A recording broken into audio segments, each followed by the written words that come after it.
O'rdaklarimiz tuxum qo'yishni boshladi. Ayrimlari u yoqqa, ayrimlari bu yoqqa, ayrimlari xohlagan joyga tuxum qo'yib yotishdi. Penoblok olib kelganmiz. Uzunasiga G abraz qilib turib, bularga o'tayla go'zar qilib tuxum qo'yadigan joy qilib beradi. Razmerlari qaytadan nima qilingan, tagiga podushkalari bilan ismim Sherzod, Instagramda shaharli fermer akkauntini yurgizaman. Yangi kirganlar uchun. Nasib bo'lsa hozir bitta obzor qilamiz. Ish jarayoni bilan bo'lishib boraman.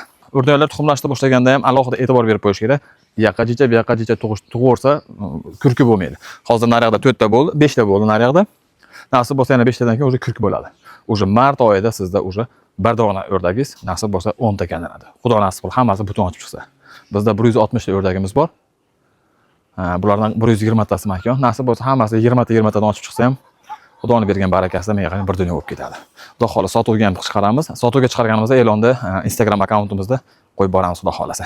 Xullas birinchi holatiga yerda chopib chiqib bir g'ishga. Mana shunchalik bir g'ish tushib ketadigan qilib chopilish kerak. Shu g'ishni terib olgandan keyin buni xudo xohlasa buni ustiga o'tirgizamiz. Ozgina bunga eshik qoldiramizda.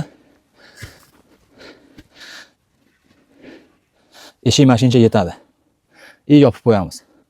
Iloji bo'lsa mashincha ham yetadi bularga. Makon kichkina, jusasi kichkina bo'ladi-yu. Buni ish jarayon davomida albatta tushuntirib boraman. Bunaqa narsani men ko'zim bilan ko'rganman Asakadan o'rta olgani bo'lganimizda.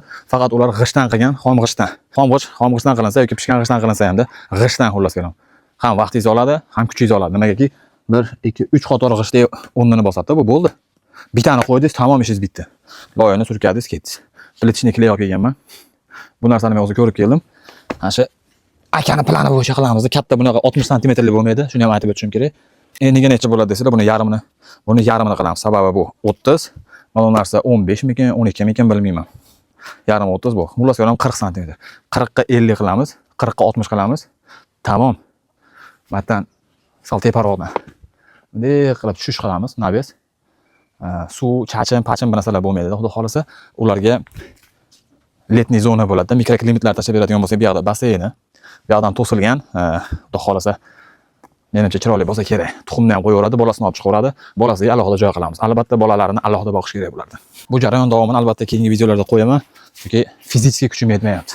Hozir buni xudo xolasa aylanasiga tekizlab chiqish kerak, G shaklda va g'ishlarni terib chiqish kerak.